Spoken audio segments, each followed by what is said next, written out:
뮤지컬 배우들은 이렇게 노래를 부르면서 연기를 하죠. 근데 판토마임 배우들이 있어요.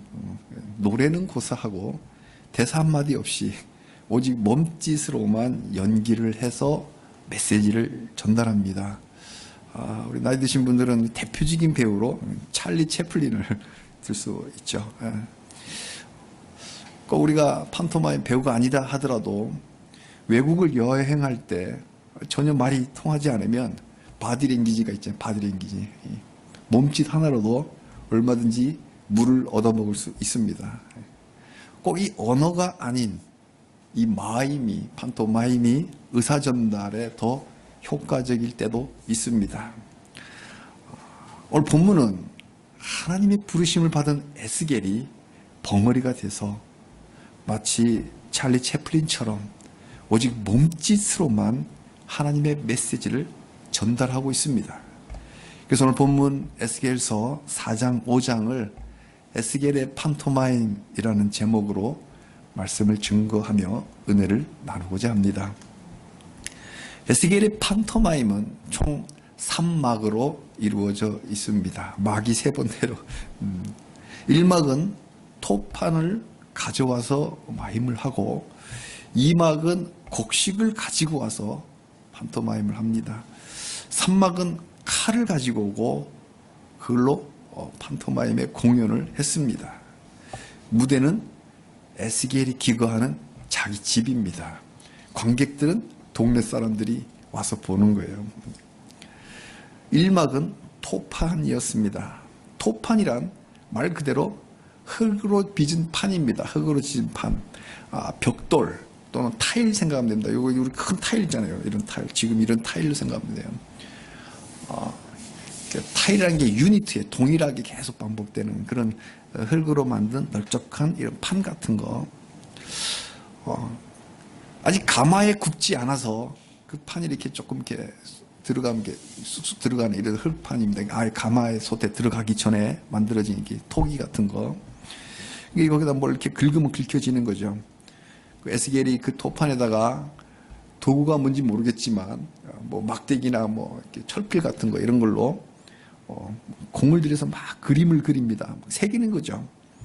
그 윤곽이 점점 더 드러나는데 이렇게 보니까 예루살렘 성의 지도였습니다. 이야. 지금 에스겔이 바벨론 포로로 잡혀와서 5년이 지났습니다. 꿈에도 그리웠던 고향 땅. 얼마나 보고 싶은, 너무나도 가보고 싶었던 곳. 바로 그곳, 예루살렘 성을 그리고 있는 겁니다. 관객들이 보니까 우리 에스겔이 고향 생각나고 제사장으로 컸잖아요. 그 예루살렘 성, 그 성전들 보면서 마음 아픈 것을 좀 그리고 있구나. 그래서 같은 공감대 100% 그리고 보면서 보하고 있을 거 아니에요? 그런데 성 주변도 그리는데 보니까 성을 포위해서 공격하는 진치가 보이는 거예요. 우리 고대 전투나 똑같습니다. 성을 함락하려면 그 성보다 더 높은 토성을 쌓습니다. 토목공사로. 그럼 성을 아무리 높이 쌓아도 이렇게 올라가면 성이 이제 평지가 돼버리는 거야. 똑같은 산을 쌓으니까.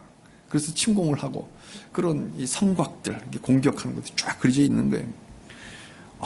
우리 예루살렘 성이 지금 포위당한 그 그림을 그리고 있는 거예요. 근데 이것은 이 사람들이 익히 아는 거예요. 벌써 1차 포로 때 잡혀왔을 때 자기들이 봤던 그 광경이잖아요. 그렇게 놀라운 광경은 아닙니다. 그림을 다 그린 에스겔이 주방에 가서 프라이팬을 들고 옵니다. 우리 성경에 철판으로 이렇게 번역되어 있는데 쇠로 된 프라이팬, 딱 프라이팬 생각하면 돼요. 철판. 이걸 가지고 오는 거예요. 그 동네 사람들이 봤을 때 드디어 에스겔이 저 철판으로 예루살렘 성을 둘러싸인 적군을 다 때려잡는구나. 그런 지금 메시지를 주시는 거구나. 기대를 하고 보고 있었어요. 그렇잖아요. 우리 하나님이 드디어 저 바벨론 적군들을 무너뜨리겠다. 그런데 에스겔이 적군을 무너뜨린 게 아니고 그 철판을 성과 나 사이를 딱 가려버리는 거죠. 그리고 관객들에게 보입니다. 철판으로, 프라이팬으로 딱 가려버리는 거예요. 오히려 성을 이렇게 공격하는. 그러니까 그 성 속에서 아무리 아우성 치면서 기도를 해본들 하나님께 전달돼야 되는데 철판이 막고 있잖아요. 지금 에스겔은 하나님의 역할을 지금 바디 판토마임으로 지금 메시지를 전달하는데 아무리 기도한들 철판이 하나님께 전달되는 걸 가로막고 있어 뚫고 갈 수가 없어요.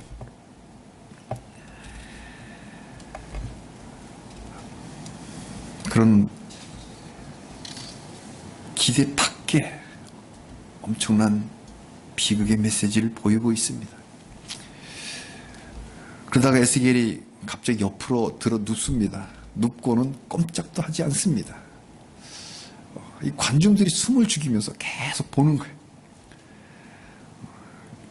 그러길 아무렇지도 안 해서 그냥 또 하루가 해가 져서 집에 간 다음날 오니까 계속 누워있는 거예요. 그 다음날도 새알리기 시작합니다. 왼쪽으로 누워있기를 390일, 오른쪽으로 40일. 무려 1년 2개월 동안 저 망해가는 예루살렘 성을, 자기가 그린 성을 보면서 누워있는 거예요. 이건 무슨 판토마임일까요? 390일은 하루를 1년같이 390년간 이스라엘이 이 죄를 범한 횟수입니다. 390년? 뭘까? 솔로몬이 성전을 지어서 봉헌할 때 이때까지만 해도 우리의 솔로몬입니다. 그때가 BC 10세기 약 960년 경입니다. 정확한 횟수가 파악이 안 돼요. 근데 한 960년 전후쯤 그때 솔로몬이 성전을 지어 봉헌했습니다.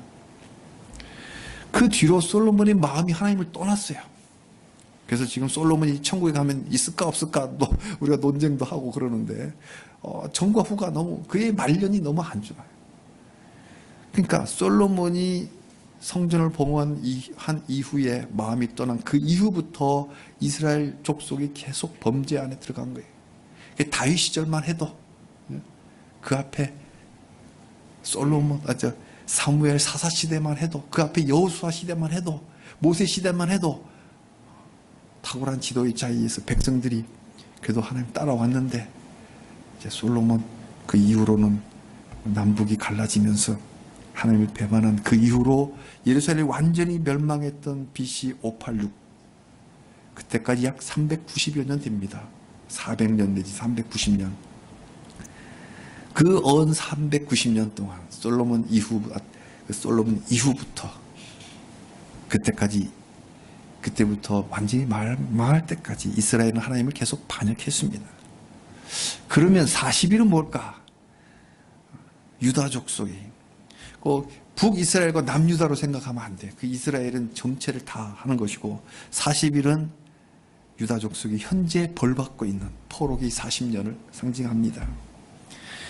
하나님의 말씀을 정면으로 도전한 그 아담과 하와가 에덴에서 쫓겨났듯이 이제 겨우 회복한 그 약속의 땅 가나안에 들어갔는데 다시 800년 만에 추방당하게 됩니다. 그 400년간의 후반기의 반역으로 인해서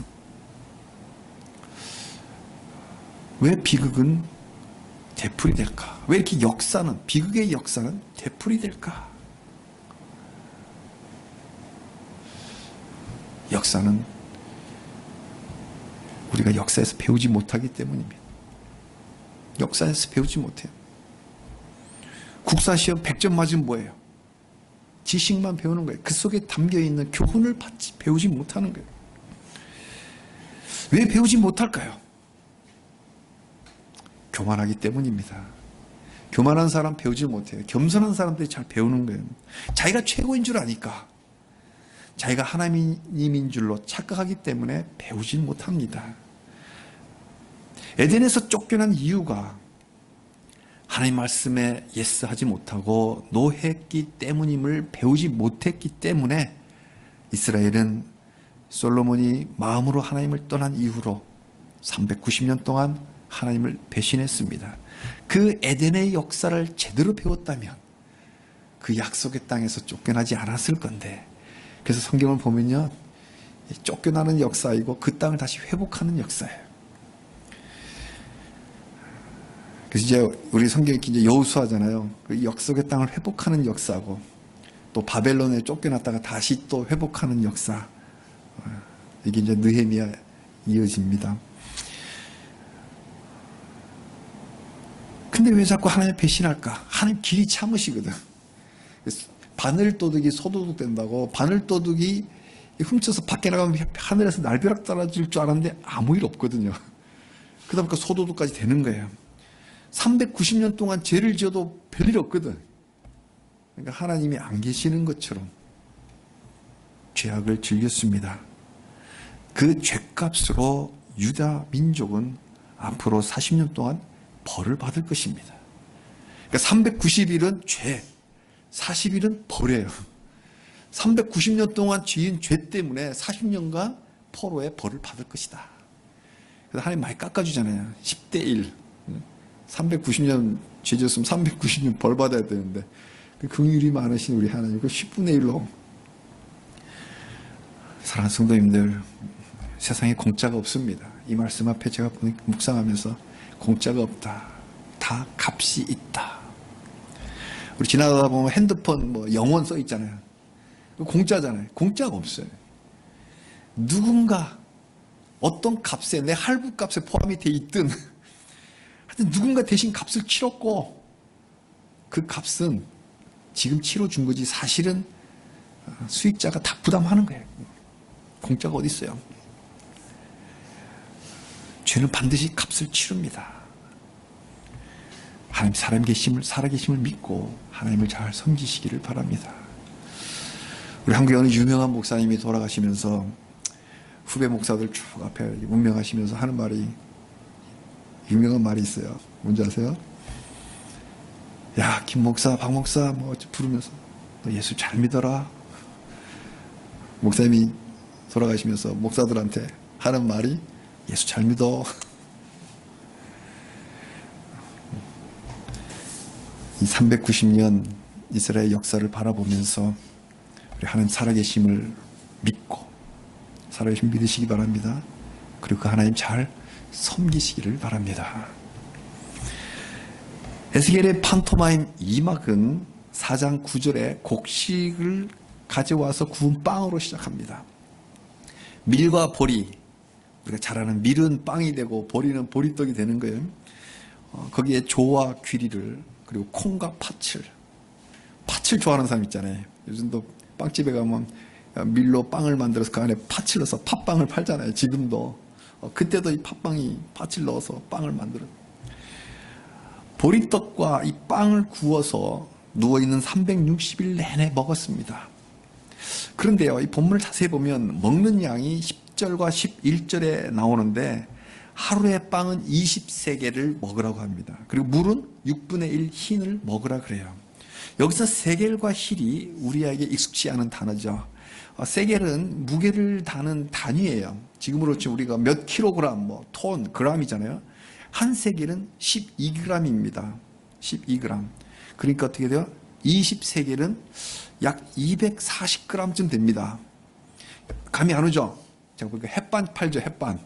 햇반 하나가 210g, 240g이에요. 큰 거, 작은 거. 그 햇반 하나 생각하면 돼요. 그게 하루치입니다.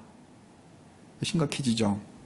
햇반 하나를 갖고 하루 동안 먹어라. 그 정도의 빵, 보리떡 갖고 하루 동안 먹으라고 주는 거예요. 그 빵만 먹을 수 있나요? 물도 좀 먹어야 되잖아요. 목 맥히니까. 그 물이 6분의 1 흰. 흰은 액체의 계량 단위예요. 요즘 우리는 리터라 그러잖아요. 물을 뭐 몇 그램 안 하잖아요. 1리터. 갈론, 뭐 휘발유 몇 갈론 이러잖아요. 1흰은, 한 흰은 20리터입니다. 우리 폐병 하나예요. 2리터.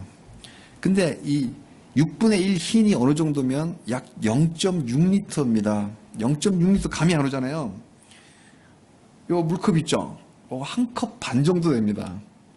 요 한 컵 반 정도를 하루 내내 요만큼만 먹어야 돼요. 그러니까 햇반 하나에 요 물 한 컵 반 내지 2컵 정도, 이거 갖고 하루 종일 먹는 하루의 식량입니다. 그때 에스겔 나이가 몇 살이에요? 30살. 한창 나이에 그거 먹고 살 수 있겠어요? 그냥 겨우 목숨만 부려. 근데 하루짜리가 아니에요. 390일. 또는 390 플러스 40일. 14개월을 이거 먹고 살면 어떻게 되겠어요? 바짝 말라서 그냥 겨우 목숨만 부지하고 사는 거죠. 겨우 목숨만.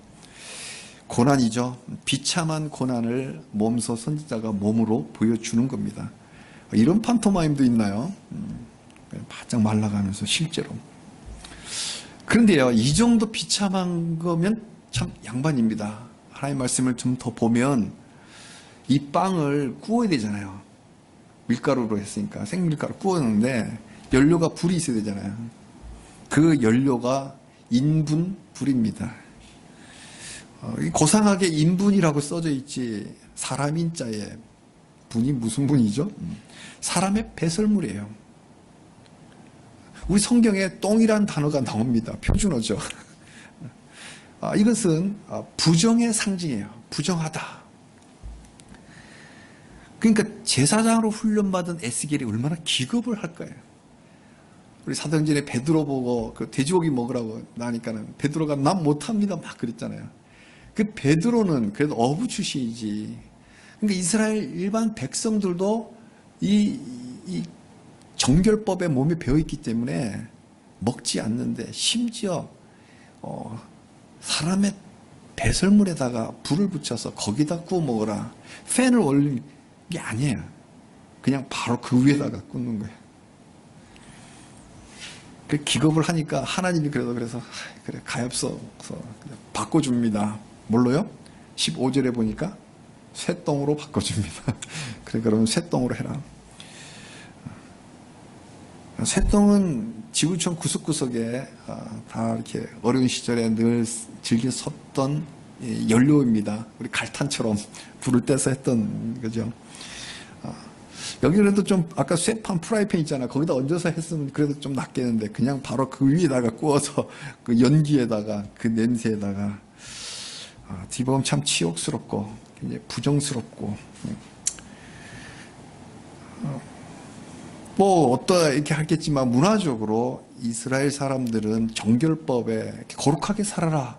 그래서 하나님이 그 시청각 교제로 너희들은 거룩하게 살아라. 그런 의미로 배설물과 멀리하게 하고 뭐 일정한 격리 기간을 두고 뭐 이런 정결법들이 얘기 나오죠. 그 말 너희들은 부정한 땅 포로로 잡혀와서 이 땅에서 너희들은 먹어야 돼. 왜? 390년 죗값으로 눈물 젖은 빵을 먹을 것이다. 제가 40년 전 대학 시절에 교양서적 있잖아요. 교양 필수 이렇게 읽는 게 있었어요. 그때 두진제프가 지은 눈물 젖은 빵. 지금도 기억이 납니다. 내용 기억이 안 나는데 타이틀과 그 저자 이름도 지금도 기억이 나요. 눈물 젖은 빵. 사랑하는 성도님들, 아직 눈물 젖은 빵을 먹어본 적이 없으십니까? 그렇다면 하나님께 감사하시기 바랍니다. 그리고 계속 보호해 주시기를 기도하시기를 바랍니다. 혹 눈물 젖은 빵을 먹고 계신 분이 계신가요? 어느 철학자 그러잖아요. 눈물 젖은 빵을 먹어본 자는 먹어보지 않았으면 인생을 논하지 말라. 그러잖아요. 참, 먹는데 참 이거 갖고 비참한 거 없잖아요. 쇠똥에다가 구운 아직도 냄새가 나는 거기다가 구운 이 빵을 그나마 배불리 먹지도 못해 조금씩 그죠? 아껴서 하루 종일 먹어야 되니까. 비록 눈물 젖은 빵이지만 그래도 먹이시는 하나님께 우리가 소망을 두시기를 바랍니다. 여호와만이 참 하나님이심을 알고 경배할 때에 그 하나님의 손이 눈물 젖은 빵을 먹는 내 몸을 잡아 일으키시기를, 그런 기적을 경험하시기를 바랍니다. 에스겔의 판토마임 제3막은 5장 1절에 날카로운 칼과 2절의 대화제입니다. 너 인자야, 베나담, 아담의 아들, 사람의 아들, 너 인자야, 칼을 가져다가 머리와 수염을 깎아서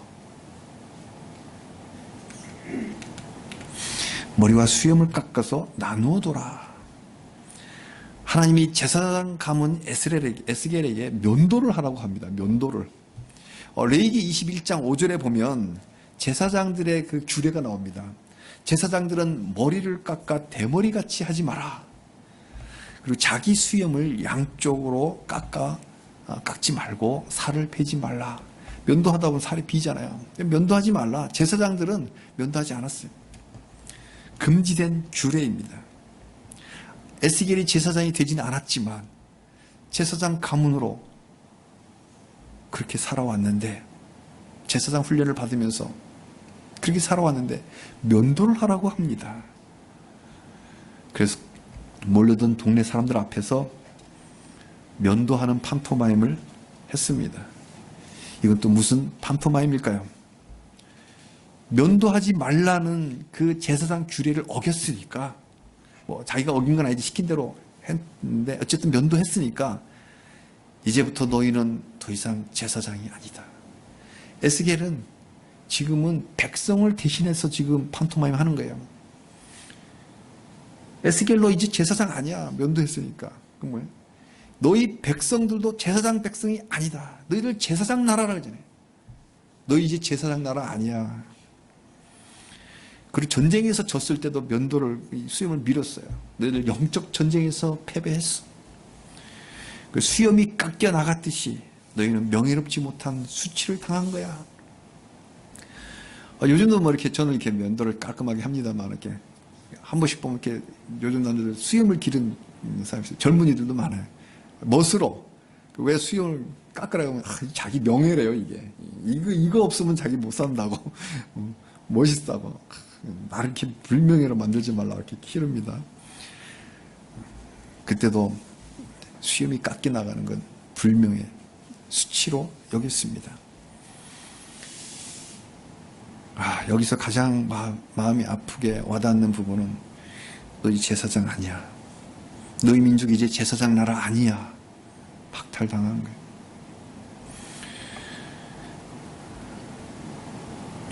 면도가 끝난 후 에스겔은 그 잘려나간 머리털과 수염을 이렇게 모아서 세 등분으로 나누었습니다. 자, 1년 동안 머리를 안 깎았으면 얼마나 길까요? 그죠? 그러니까 우리 조그만 매일 깎는 그 정도가 아니에요. 상당히 수북하게 지금 쌓여 있는 거예요. 막 여기저기 막 피는 날 거예요. 요즘은 그 삼중날인가 이렇게 일회용 하면 지금도 피 납니다. 근데 그때 그 칼로 하니까 얼마나 피투성에 지저분한 이런 상황을 지금 판토마임이 열어지고 있는 거예요. 근데 이걸 세 등분을 쫙 나눕니다. 그리고는 주방에 가서 아까 그 쇠똥 있죠. 불 붙은 쇠똥을 부사 막 떠가지고 자기 토판에다가 예루살렘성 그려놓은 거기다가 붓습니다. 그 토판에 막 불이 붙겠죠. 우리 숯불처럼 생각하면 돼요. 숯불이 막 거기에 3분의 1 덩이를 거기다 던져 넣습니다. 머리카락이 어떻게 됐어요? 불에다 타버리겠죠. 그리고 두 번째 더미를 가져다가 성 주변에 막 뿌려놓고 칼로 막 난도질을 합니다. 그리고 세 번째 머리털을 쥐고는 문 밖으로 나갑니다. 동네 사람들이 쫙 갈릴 거 아니에요. 홍해 갈라듯이 쫙 갈라서 딱 나가서 저녁쯤 바람이 선들선들 불 때 거기다 휘날리는 거예요. 이 판토마임에서 이 잘려진 머리털과 수염은 이스라엘 백성들을 상징합니다. 이 한 올 한 올이 다 백성들이에요. 3분의 1은 예루살렘 멸망하던 마지막 그 대화재 때 죽습니다. 두 번째 3분의 1은 겨우겨우 불타는 성을 빠져나왔지만 바벨론 적군의 칼에 죽습니다. 그리고 겨우겨우 살아남은 3분의 1은 바람에 휘날리듯이 온 사방에 흩어져 버립니다. 다 쫓겨나가요. 우리 민족도 일제 탄압 때 강제로 이주당해서 지금도 고려인이라 그러잖아요. 그 비극의 역사를 판토마임으로 말하면서 에스겔의 판토마임은 그렇게 막을 내립니다. 1년 2개월 동안 에스겔의 집에서 공연된 에스겔의 판토마임을 본 동네 사람들은 과연 얼마나 이해했을까요? 대사 한마디 없었던 그 무언극이기에 관객들은 그잖아요. 자기가 보고 싶은 것만 보고 자기가 느낀 것만 느끼잖아요. 그 다양하게 해석할 가능성이 농후합니다. 그렇잖아요. 이 판토마임 공연 하나로 온 백성이 경고를 받고 회개하고 돌아왔으면 좋겠는데 이게 하나님의 마음인데 과연 이들이 정말 우리가 390년 동안 죄지었구나 이것을 그 몸동작 하나로 다 이해했을까요? 그 판토마임으로 깨닫고 돌아왔을 것 같으면 벌써 돌아왔어요. 그죠? 예레미야 때, 아모스 때 벌써 다 돌아왔죠. 그래서 이 하나님이 기획하고 에스겔이 이 연련한 이 14개월짜리 대판토마임 메시지를 보다 명확하고 보다 쉽고 보다 알아듣게 확실하게 전달할 필요가 있었습니다. 그래서 하나님은 벙어리가 된 에스겔의 혀를 풀어줍니다. 그리고 드디어 입을 열어 말을 하게 합니다. 혀가 풀린 에스겔이 첫 마디는 이랬습니다. 5절입니다. 이것이 곧 예루살렘이라. 이것이 곧 예루살렘이라. 이게 뭐예요? 지금 토판, 흙으로 만든 타일판 위에 그려져서 그 어떻게 돼요? 막 쇠똥의 숯불처럼 불타오르고 거기에 머리털이 타서 일부 막 있는 이런 난장판인 이 모습을 보면서 이게 바로 예루살렘이다. 얼마나 비참합니까? 이게 말로 이제는 정확하게 명확하게 전달해. 이게 바로 예루살렘이다. 그런데요, 그 뒤가 더 기가 막힙니다. 내가 하나님이죠. 하나님 대언을 하는 거니까 내가 그를 이스라엘 백성들을 이방인 가운데 두어 나라들이 둘러있게 하였거늘 내가 그를 이방인 가운데 두었다. 이것이 바로 에스겔 판토마임의 첫 번째 메시지입니다. 내가 너를 열방 한 가운데 두었다. 근데 왜 그걸 모르냐?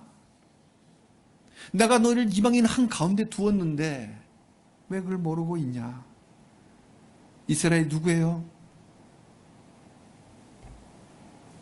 아브라함의 후손들이죠. 아브라함으로 가봅시다. 창세기 12장에 하나님이 아브라함을 부르며 세 가지 복을 줍니다. 땅 주겠다. 부동산 주잖아요.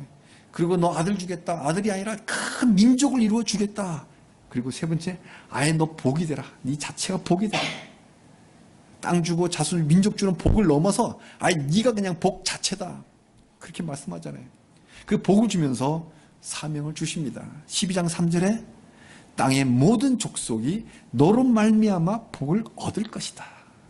와, 땅의 모든 족속이, 그러니까 유대인이 선택된 백성이 아니에요. 모든 인류가 다 하나님의 자녀들이에요.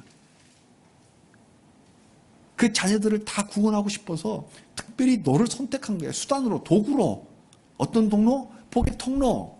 너로 말미암아 복을 얻을 것이다. 열방에게 복을 주는 통로, 이 사명 다 하라고 아브라함을 불렀고 그 민족을 이룬 것이 바로 이스라엘인데, 그래서 그 이스라엘을 어디로 가요? 세상 한복판에 두었단 말이에요. 너를 이방인 가운데 두어 나라들이 둘러있게 하였거늘. 이거 중화 사상이 아니야. 중국이 가운데 중자, 내가 가운데 있다. 그런 어떤 그런 우월주의가 아니라 그 이방인 가운데 들어가 있다는 게 세상 속에 들어가 있는 거예요. 왜? 복의 통로가 돼서 너로 말미암아 그들이 복을 얻게 하려고 이 사명을 주었다. 근데 왜 모르냐? 이게 에스겔의 일성입니다. 사랑하는 성도님들, 이 사명을 현재 우리가 이어가고 있습니다. 하나님 우리를 세상 가운데 심으셨습니다. 그러니까 나를 둘러싸고 있는 사람들, 가족부터 내 지인들, 그 사람들 중에 아직 예수님을 믿지 않는 사람들은 나의 열방입니다. 나의 이방인들, 나의 열방입니다. 우리는 그 속에 세워진 예루살렘입니다. 이것이 예루살렘이다. 그 사명 다 하지 못하고 거꾸로 죄를 지으니까 이렇게 심판받는다. 미리 지금 판토마임을 보여준 것을 설명합니다. 이 예루살렘에서 여호와의 율법대로 하나님의 말씀대로 살면 신명기 28장에 약속했던 그 많은 복들, 들어와도 복을 받고 나가도 복을 받는 그 복을 받을 뿐만 아니라 우리의 복에 호기심을 갖는 사람들이 자기 마음을 열면 어떻게 돼요? 그 사람과 내 마음의 파이프를 연결을 하면 내가 갖고 있는 복이 이 파이프를 통해서 그 사람에게 흘러가는 그 파이프라인으로 우리는 살아갈 것입니다. 에스겔의 판토마임 첫 번째 메시지, 내가 너를 세상 가운데 두었다. 하나님 우리를 세상 한가운데 심으셨습니다. 내가 선 자리가 바로 땅 끝입니다. 우리 찬양 부를 때 내가 어디에 서 있든 하나님께 예배드리는 예배자입니다. 내가 예배자로 살 때 나의 친한 친구가 궁금해하면 너는 어떻게 그렇게 세상 즐거움 다 버리고 예배자로 사냐 궁금해할 때 그때 파이프가 연결돼요. 하나님이 하십니다. 하나님 살아계십니다. 우리가 먼저 하나님을 잘 섬깁시다. 그래서 약속된 신명기 28장의 복을 먼저 우리가 누립시다. 그래서 그 복을 세상에 흘려줍시다. 댐에 물이 있어야 흘려주잖아요. 내가 복이 없는데 무슨 복을 줍니까? 신명기 28장 그 복 들어가도 복을 받고 나가도 복을 받는 이 복을 우리가 풍성히 누리고 이 복을 나의 주변 사람들에게 흘려주는 그런 온전한 성도님들이 다 되시기를 주님 이름으로 축복합니다. 아멘. 에스겔의 판토마임 두 번째 메시지는 너희가 세상보다 더 나빴다. 더 나빴다. 이게 두 번째 메시지예요. 6절입니다. 그가 내 규례를 거슬러서 이방인보다 악을 더 행하며 복의 통로로 살라고 했더니만 복을 주기는커녕 더 나빴다. 두 번째 메시지 더 나빴다입니다. 더 나빠. 반복되는 키워드는 더입니다. 이방인보다 악을 더 행하고 너를 둘러있는 그 나라들보다 더하고 이방인보다 더하다. 우리 하나님 말씀은 하나님 규례는 세상 풍조대로 사지 마라. 여호수아 들어갈 때 말이야. 신명기에 그 땅에 들어가면 그 풍족의 가증스러우니까 따라가지 마라. 다 멸절시키고 하나님의 문화를 다시 심으라. 그 세상 기준대로 살지 말라고 했는데 그 세상 기준조차도 따르지 않은 세상 기준대로 살라고 하지 않았는데 심지어 세상 기준대로도 살지 못하고 더 악하게 살았다. 기가 막히지 않습니까? 구약의 백성들만 그랬을까요? 신약에 와서는 어떨까요? 신약 시대 와서 고린도 교회 있잖아요. 고린도 교회 음란이 있었잖아요. 그 때문에 5장에 심지어 이런 음행은 세상에도 없는 음행이다. 더 악하잖아요. 더 음란한 교회가. 물론 고린도 교회가 성화의 과정에서 아직 온전해지지 않았지만 이 구약만이 아니란 이야기예요. 신약에서도 너희가 잘도 용납하는구나. 우리 사도 바울이 책망하잖아요.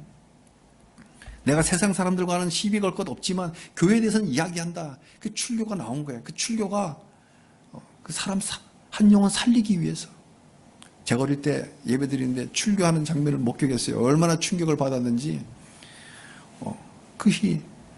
그 영혼 살리기 위한 책망의 하나의 방법인데 신약시대 교회도 그랬어요. 우리는 현대의 우리 교회는 어떨까요? 우리 한국 교회는 어떨까요? 그리고 우리 교회는 어떨까요? 하나님이 살아계심을 알려주고 하나님이 복의 근원임을 알려줄 대상인 저들보다도 우리가 더 악한 것이 무엇인지를 겸허하게 말씀의 날을 비추어 봐야 합니다. 그래서 고린도전서 10장 12절의 말씀대로 그런즉 선줄로 생각하는 자는 넘어질까 조심하라. 스스로 선줄로 생각하는 자 넘어질까 조심하라. 우리가 하나님을 섬기기 때문에 왕자병, 공주병이 걸릴 수가 있어요. 왜 왕자병, 공주병이에요? 하나님이 왕이시니까. 난 당연히 왕자고 공주죠.